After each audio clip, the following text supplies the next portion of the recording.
For decades, we've all been told the same story, right? That we're living in an Asian century, and at the center of it all is a forever rising China. But what if that story is just plain wrong? Today, we're going to get into a really powerful argument that China's epic rise hasn't just slowed down, it's actually come to an end. All right, let's just put the main idea right out there from the get-go. The whole argument we're breaking down today is that when historians look back, they're not going to see the 2020s as just another chapter in China's rise. No, they're going to see it as the moment it hit its peak and then started to go backwards. I mean, that is a truly provocative idea, and if it's true, it changes, well, pretty much everything. And look, this isn't just someone's bold opinion, okay? It's actually backed up by some pretty surprising data. For the first time in decades, look at this chart, China's economy is actually shrinking when you compare it to the US economy. That completely reverses a trend that, let's be honest, most of us thought was just going to go on forever. Okay, so how deep does this really go? Let's dig into the numbers and see why the argument is that this isn't just some temporary dip, but a real, fundamental downturn. This right here, this really gets to the heart of the problem. You've got two different stories. See that red line? That's the official story, the GDP growth numbers coming straight from the government. But that lower line, that's what a bunch of independent data suggests is really going on. Things you can't easily fake, like how much electricity is being used. And that gap between them, well, it suggests China's economy might actually be a lot smaller than we've been led to believe. And it's not just about the GDP numbers either. There's a whole dashboard of warning lights flashing red. You've got productivity going down, debt absolutely skyrocketing. And you can even see it in the culture, with things like capital flight, money leaving the country, and this whole lying flat movement. That's where young people are basically saying, you know what, I'm done with this intense pressure to work myself to the bone for less and less reward. It's a huge deal.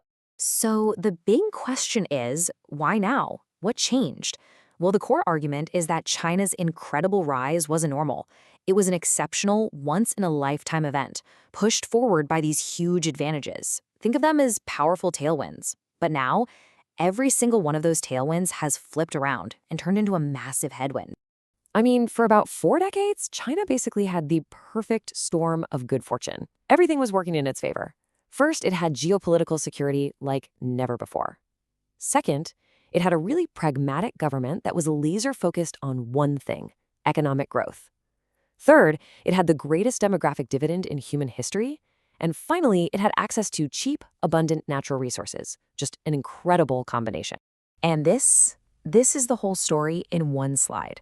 It's so important because it shows how every single one of those amazing assets has now flipped and become a huge liability.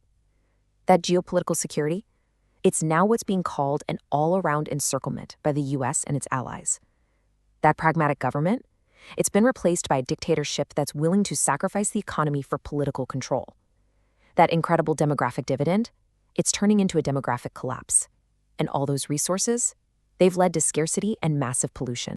Let's just zoom in on that demographic piece for a second, because it's staggering.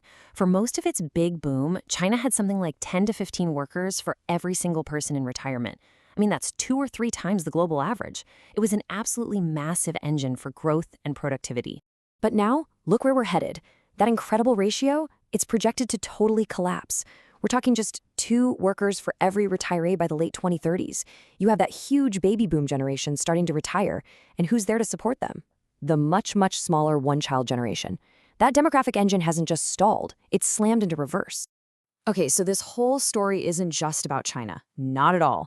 Its slowdown is creating what you could call a massive global hangover. It's transforming China from what was once a global partner into, well, a global problem. Just think back to its golden age. China was a buying machine. It was responsible for an unbelievable 40% of all global economic growth. That's not a typo, 40%. It was, without a doubt, the single biggest economic story of the early 21st century.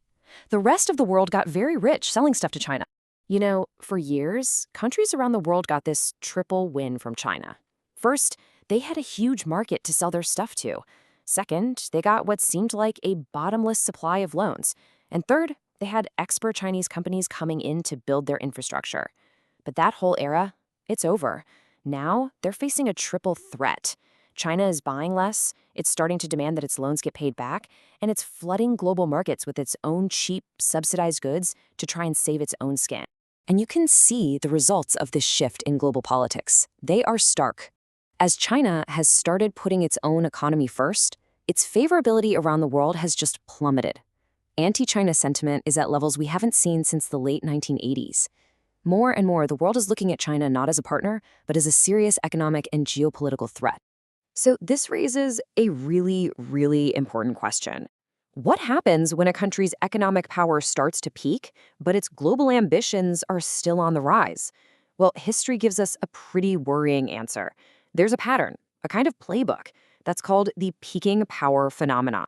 So what exactly is a peaking power?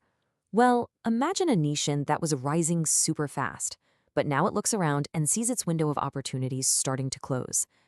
That fear of future decline makes it feel like it needs to act aggressively right now to lock in its ambitions before it's too late. And if you look back through history, these have often been the most dangerous countries on the planet. And this isn't some rare thing. It's happened over and over again. You had the United States in the 1880s, which responded to an economic crisis with aggressive expansion. You had Tsarist Russia in the early 1900s. We all know the tragic stories of Germany and Japan in the 1930s.